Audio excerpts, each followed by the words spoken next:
presented by Mathli Express Music.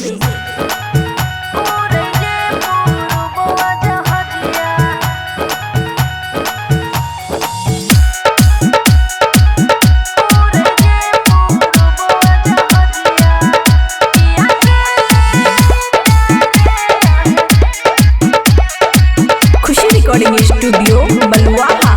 करके गौना ऊ त चल गेलै, हमरा त ऊ भुला गेलै।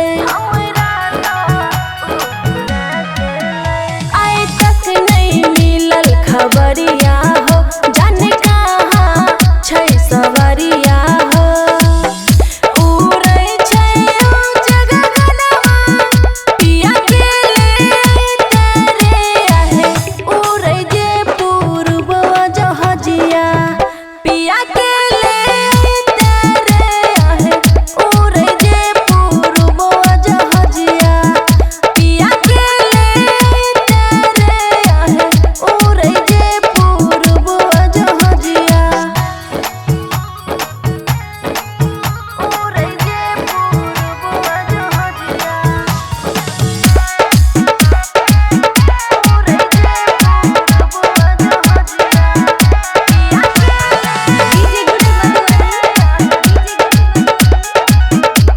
Mixed by Aman Akke.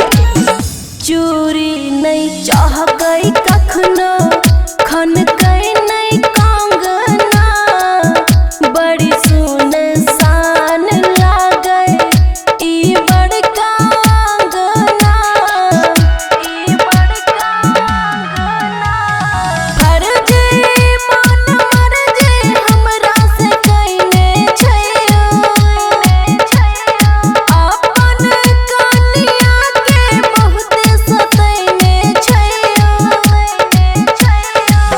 सोचल सपना हमर मिट्टी में मिलैने हे आहे। उड़ै जे पूर्ववा जहाजिया, पिया के ले तेरे आहे। उड़ै जे पूर्ववा जहाजिया, पिया के ले तेरे आहे। उड़ै जे पूर्ववा जहाजिया, उड़ै जे पूर्ववा जहाजिया।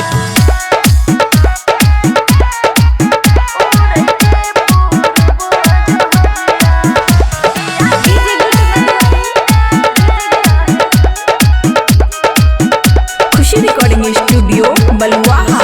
फाटै करे जा हमर दुख छै हजार हो।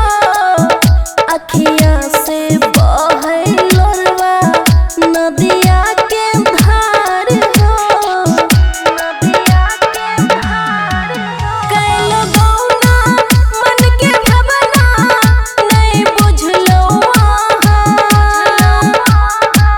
सुनु मन खुश यादव के तनी सुनु अहाँ।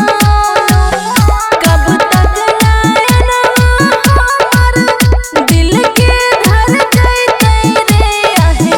उड़ै जे पूर्ववा जहाजिया, पिया के ले तेरे आहे। उड़ै जे पूर्ववा जहाजिया, पिया के ले तेरे आहे। उड़ै जे पूर्ववा जहाजिया। खुशी रिकॉर्डिंग स्टूडियो बलुआहा।